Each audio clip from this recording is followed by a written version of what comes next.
পড়ার বিষয় পক্ষ থেকে বলছি, তোমরা যারা ক্লাস 11-এ পড়ছো অর্থাৎ ফার্স্ট সেমিস্টার পরীক্ষা শেষ হয়ে গেছে এবং সেকেন্ড সেমিস্টারের পড়া নিশ্চয়ই হয়তো শুরু করে দিয়েছো।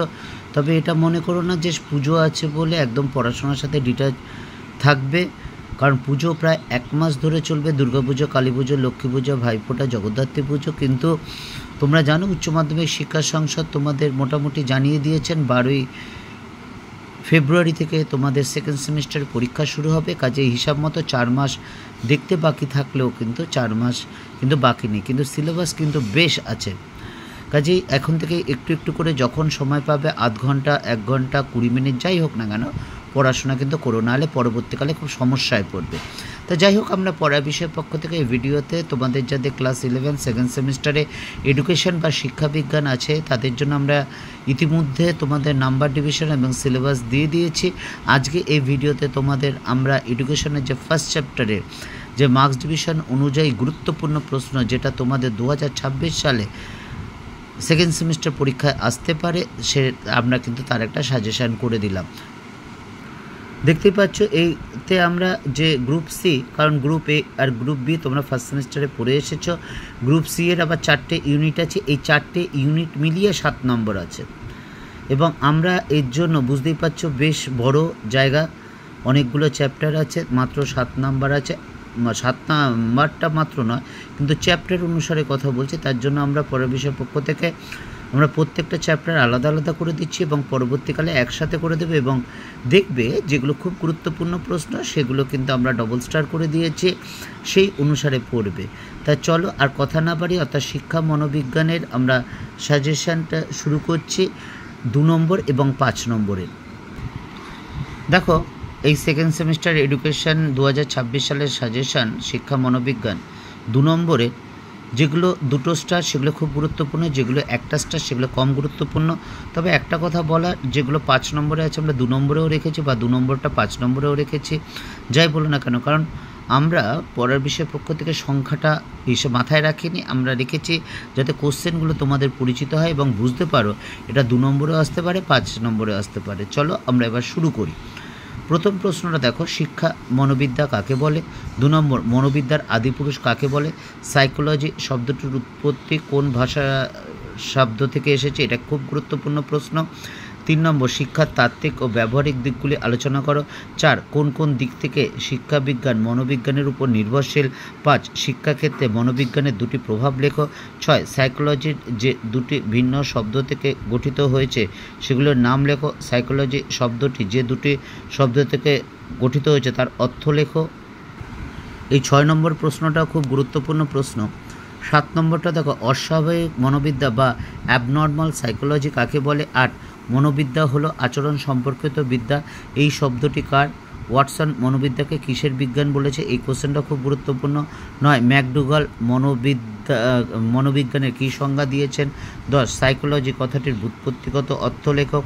11, শিক্ষার্থীদের আচরণগত সমস্যার সঙ্গে মনোবিজ্ঞানের সম্পর্ক কী? 12, শিক্ষা মনোবিজ্ঞানকে কী বিজ্ঞান বলা যায়? 13, শিক্ষা মনোবিজ্ঞান কী ধরনের বিজ্ঞান? 14, আধুনিক মনোবিদ্যার প্রধান 2টি শাখার নাম লেখো। 15, কে কবে মনোবিজ্ঞানের প্রথম পরীক্ষাগার স্থাপন করেন? এটাও খুব গুরুত্বপূর্ণ। 16টা দেখো, শিক্ষা মনোবিজ্ঞানের একটি সংজ্ঞা দাও। 17, শিক্ষা মনোবিজ্ঞানের 2টি বিষয়বস্তু আলোচনা করো।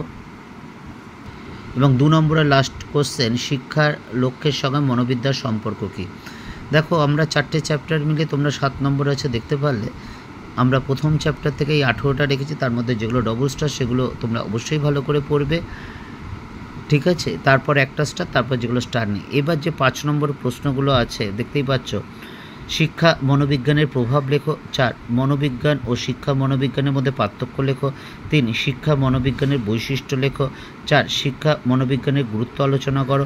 6, শিক্ষার সঙ্গে মনোবিদ্যার সম্পর্ক আলোচনা করো। এবং লাস্ট কোশ্চেন, শিক্ষা মনোবিজ্ঞানের পরিধি আলোচনা করো। এই যেগুলো 2টো স্টার দেওয়া আছে এগুলো খুব গুরুত্বপূর্ণ, তারপরে 1টা স্টার।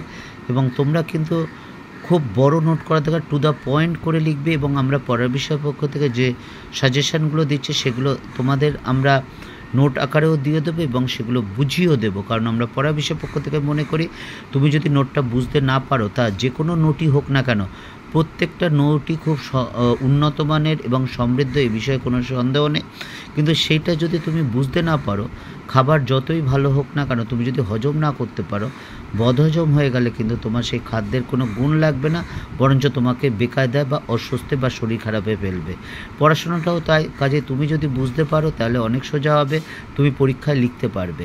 কাজে আমরা কিন্তু যে নোটগুলো দেব, দেখবে সাজেশন অনুসারে প্রত্যেকটা নোট বুঝিয়ে দেবো, যাতে তোমার বুঝতে কোনো অসুবিধা না হয়, এবং কোনো অসুবিধা হলে অবশ্যই আমাদের জানাবে।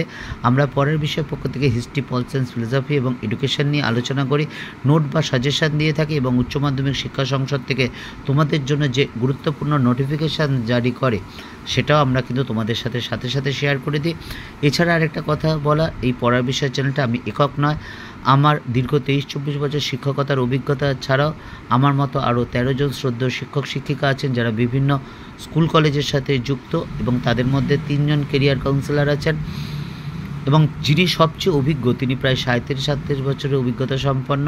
কাজেই তোমাদের উচ্চ মাধ্যমিক দেওয়ার পর কী করতে চাও বা কী করলে হয়, তোমার যেটা করতে চাও, তুমি কি করতে চাও, এটাই আসল ব্যাপার। কে কী বললো আর কী ভালো লাগলো সেটা কিন্তু আসল ব্যাপার নয়। কাজেই তোমায় কী করতে চাও সেই অনুসারে কিন্তু তোমার কোনটা পড়লে কি ভালো হতে না পারে, এই সম্পর্কে যদি কিছু জানার হয় আমাদের বলো, আমরা অবশ্যই তোমার সমস্যার সমাধান করতে পারবো। পড়ার বিষয়ের পক্ষ থেকে এতটুকুই, অগ্রিম শুভেচ্ছা রইল। বিল গেটসের কথাটা বলে শেষ করি, কারণ আমি এই কথাটা সবসময় বলি।